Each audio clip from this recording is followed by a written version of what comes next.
Today is September the 8th. Is what we do really important? Let's find out together as we look at the New Testament.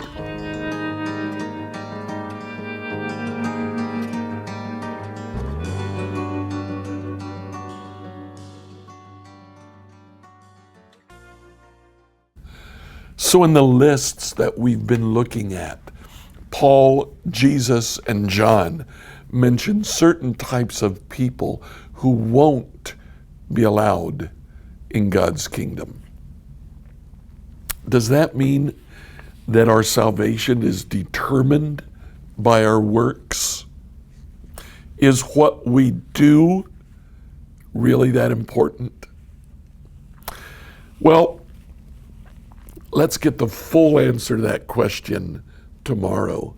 But for today, I've just made a list of all of the words that occur in the sins that he mentions, as well as all of the words that occur in the virtues that primarily Paul mentions. There are 32 types of sin that are mentioned in these scriptures. Let me just read through them. As I do, think about your own life. Does this describe you? Those who are abusive and attack others verbally, whether that's face to face, behind the wheel of your car, or on social media. Those who are adulterers and seek a bond with another who is not their spouse. That can include the act of sex, or it can just refer to an emotional bond with someone else. Those who cheat and swindle or extort to get money that's not theirs, even if that happens to be on your tax forms. Those who tell coarse or obscene jokes or engage in foolish talk. Those who are always ready to argue and are quarrelsome. Those who covet and are greedy. Those who want something that another person possesses. Those who are cowardly, timid, fearful. Those who cause discord by quarreling or wrangling. Those who cause division.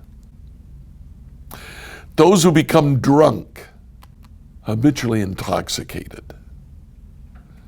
Those who are envious, discontent because of the possessions of another. Those who engage in fornication, engaging in sex for the simple pleasure of sex, not for the bond that it creates.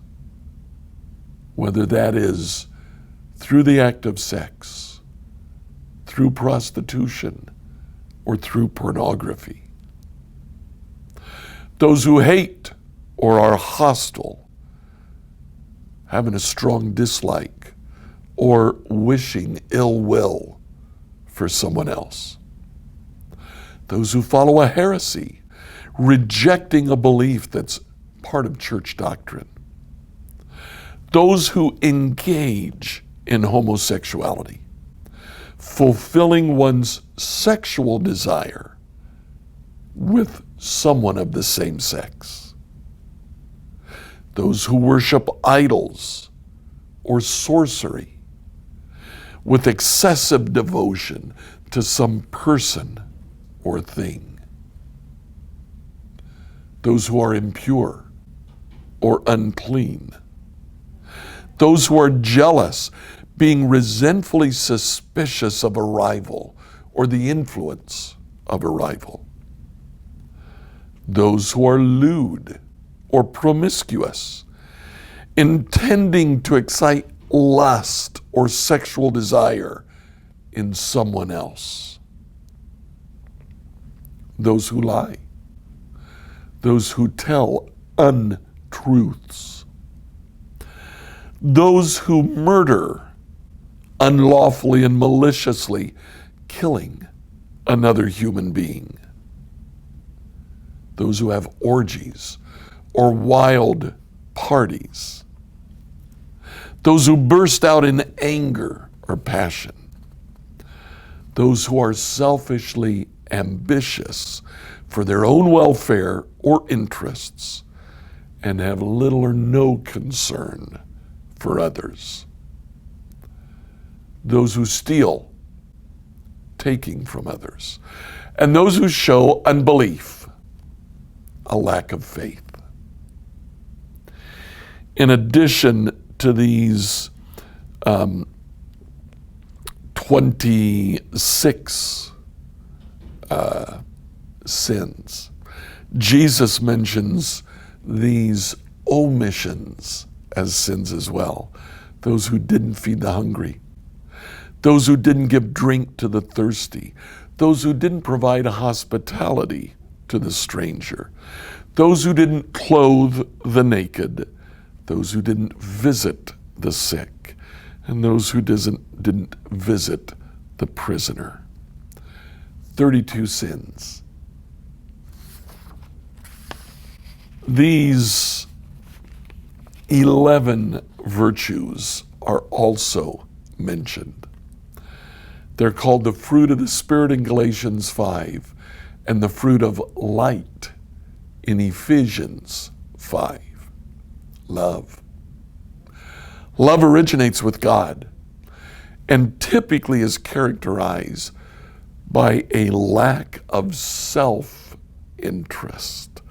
Other forms of love are interested in receiving something from the person being loved. God's love originates with God and simply loves. Joy, pleasure, happiness, or delight. And it's interesting that the New Testament tells us to take joy in unusual things, things like trials and tribulations. We can delight in them because we know that the end result is positive. Peace, a harmonious relationship with God and with man. Patience. The word here is also translated in Older English, long-suffering, a willingness to tolerate. It is self-restraint in the face of adversity. When all your inner being is saying, retaliate, you don't. Kindness. This is also translated as gentleness in other places. It means to be pleasant, to be useful to another. Goodness, to be kind. Goodness originates with God. God is the first who has good. And goodness is always active. It's never related to what we don't do. It's always related to what we do.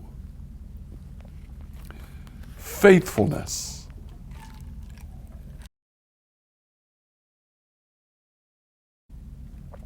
The word here is actually the word for faith. It means to be loyal, to trust, to rely on someone else. Gentleness. It's also translated in older versions, meekness, humility, and self-control, disciplined. Ephesians 5 has simply three elements. Goodness, just like in Galatians 5. Righteousness.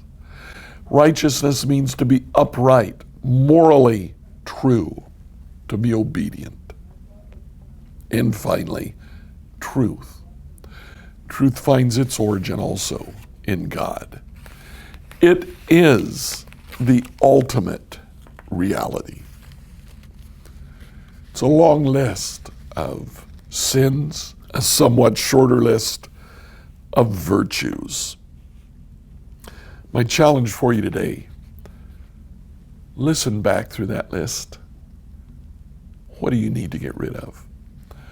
What in your life puts you on the list of sins? What do you need to get rid of? Relook at the list of virtues and ask yourself the question, what do you need to get? Which of these do you lack or not have enough of? What do you need to acquire? Take these things to the Lord. Ask Him to help you to remove some things and replace it with others. Please like, follow, and subscribe to this devotional on whatever platform you used to listen to it. Email your questions to us at questions@becomehope.com. Tomorrow, we'll ask the question, can I really change?